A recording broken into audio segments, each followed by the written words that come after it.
एक घने जंगल में जहाँ पेड़ों की डालियाँ आपस में उलझी हुई थी और सूरज की रोशनी भी मुश्किल से जमीन तक पहुँच पाती थी, वहाँ रहती थी मीठी चिड़िया। उसका छोटा सा प्यारा घोंसला एक ऊंचे पुराने सतूत के पेड़ पर टिका हुआ था। मीठी घोंसले के पास बैठी हुई है और मन ही मन अपने बच्चों को निहारते हुए। मेरे प्यारे बच्चों, यह जंगल कितना शांत और सुंदर है। बस तुम सब सुरक्षित रहो। यही मेरी दुनिया है। यह घोंसला मैंने कितनी मेहनत से बनाया है। यह हमें हर मुसीबत से बचाएगा।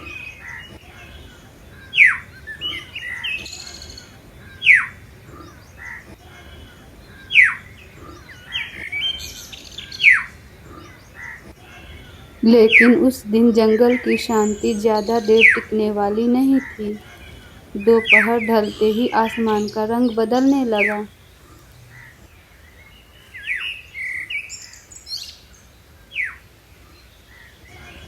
अरे, यह कैसी आवाज है? इतनी तेजी से हवा क्यों चल रही है? मुझे यह मौसम ठीक नहीं लग रहा है।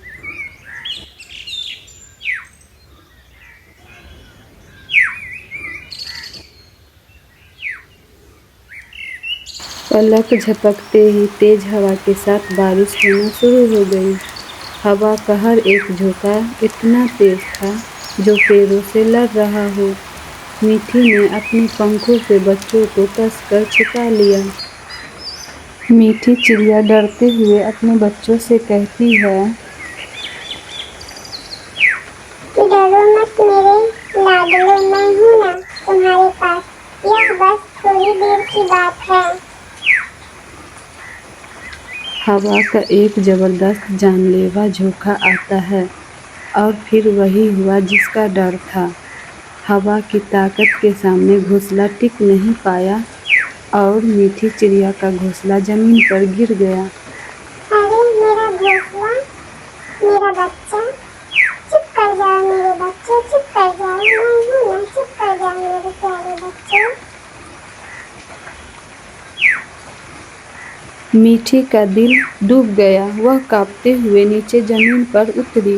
बारिश में भीगी हुई घास के बीच उसने देखा उसके सारे बच्चे सुरक्षित थे, लेकिन वह काफी डरे हुए थे। मीठी अपने बच्चे को संभालते हुए, मेरा बच्चा, चुप कर जाओ मेरे बच्चे, चुप कर जाओ। मैं हूँ ना, चुप कर जाओ मेरे प्यारे बच्चे। मीठी राहत की सांस लेते हुए बच्चों को प्यार से सहलाती है।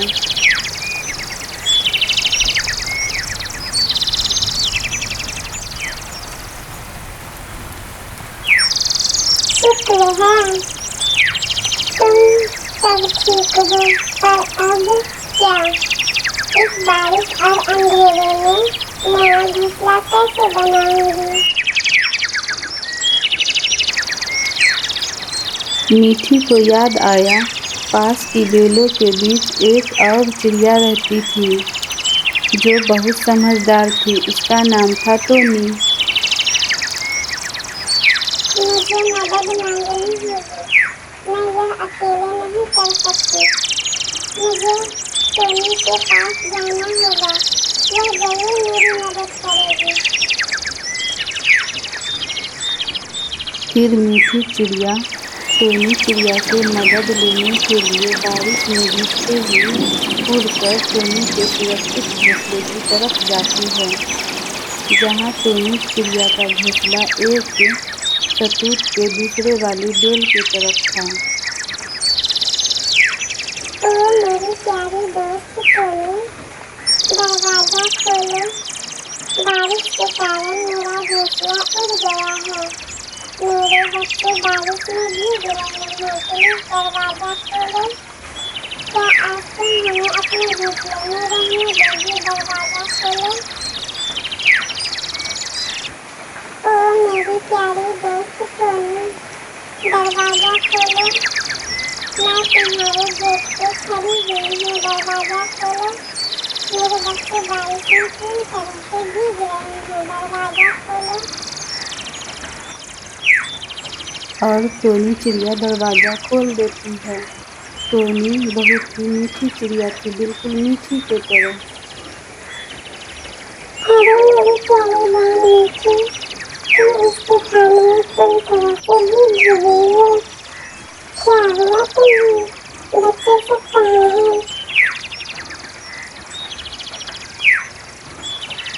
मेरी प्यारी बहन टोनी, हवा और बारिश ने मेरे बच्चे और घोंसला सब कुछ गिरा दिया। और टोनी मीठी से पूछने लगती है। मीठी चिड़िया सारा बात टोनी को बता देती है, जो बारिश वाली रात उसके साथ हुआ था।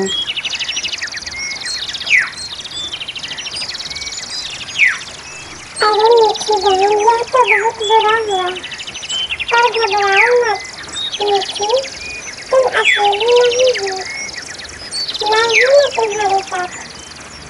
और फिर टोनी ने तुरंत फैसला किया कि बारिश खत्म होते ही मीठी चिड़िया के लिए वो नया घोंसला बनाएगी। और वो मीठी चिड़िया से कहती है,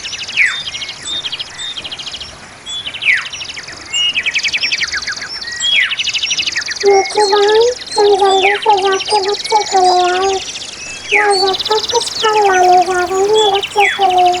बारिश बहुत तेज हो रही है, बच्चे भीग रहे होंगे, जल्दी करो और घोंसले में ले आओ। बारिश खत्म होते ही हम दोनों मिलकर नया आशियाना बनाएंगे।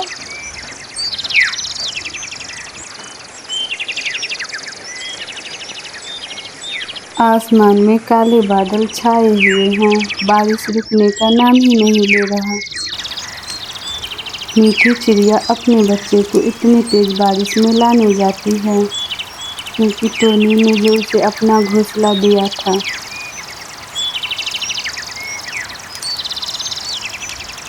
चुप कर जाओ मेरे प्यारे बच्चे, चुप कर जाओ, अभी चलो टोनी अंकल के घोंसले में, वहाँ दो नए भाई बहन हैं। चुप कर जाओ मेरे बच्चे, चुप कर जाओ, मैं ले जा रही हूँ।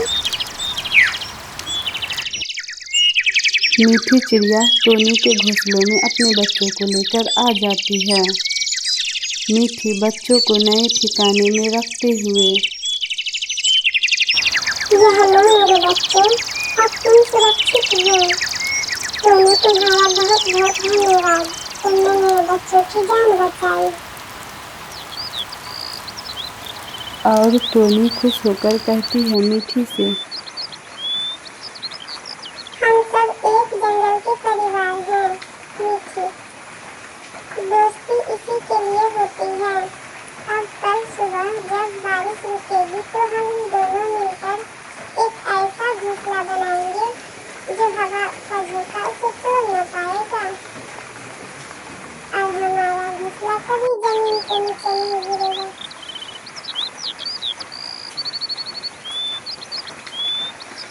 मीठी, लो फल खाओ, लो मेरे प्यारे बच्चे, फल खाओ, फल खाओ मेरे प्यारे बच्चे, चुप कर जाओ, फल खाओ, और खाओ फल, और फल खाओ मेरे बच्चे। और इस तरह उस तेज बारिश की रात में दो चिड़ियाओं की दोस्ती ने बच्चों को नया जीवन और सुरक्षा दी। जंगल की उलझी हुई डालियां अब उन्हें उलझा नहीं पाई, क्योंकि दोस्ती की डोर उनसे ज़्यादा मजबूत होती है। तो मेरे प्यारे बच्चों, आपको मेरी ये कहानी कैसी लगी? हमें उम्मीद है कि आपको ये कहानी अच्छी लगी होगी। अगर अच्छी लगी है तो कमेंट में ज़रूर बताना।